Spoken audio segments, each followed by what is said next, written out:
नजर डालेंगे दिलचस्प और अजीब खबरों पर। एक तुर्क शहरी ने 163 फुट 8.72 इंच के फासले से मतलूबा हदफ पर कुल्हाड़ी फेंकने का आलमी रिकॉर्ड बनाते हुए अपना 8वीं मर्तबा गिनीज वर्ल्ड रिकॉर्ड का एजाज हासिल कर लिया। साला उस्मान गोरको ने तवील तरीन फासला 43 से कुल्हाड़ी फेंकने का रिकॉर्ड इस वक्त तोड़ दिया जब उन्होंने ओलंपिक स्विमिंग पूल की औसतन लंबाई से कहीं ज्यादा फासले पर हदफ को निशाना बनाया। इससे कबल 163 फुट का रिकॉर्ड अमरीकी शहरी जेसी रोड ने कायम किया था। और कारोबार की मुसाबकती दुनिया में भारतीय शहरी रिजवान साजिन की मुतासिर कुन कामयाबी की दास्तान एक नुमाया मकाम रखती है। मुंबई के एक मतवूस घराने में पैदा होने वाले रिजवान सजन को इब्तदाई तौर पर माली मुश्किलात का सामना करना पड़ा।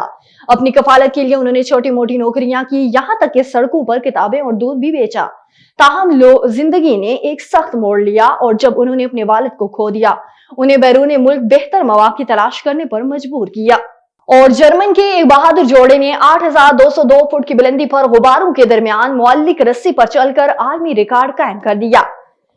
फ्रीडी कोहोन और लर्मर राइजिंग लोकस ने आसमान पर 8,202 फुट की बुलंद पर स्लेक लाइन के पार चलकर गिनीज वर्ल्ड रिकॉर्ड तोड़ दिया। उन्होंने 6,236 का साबिक रिकॉर्ड तोड़ दिया जो 2021 में कायम किया गया था।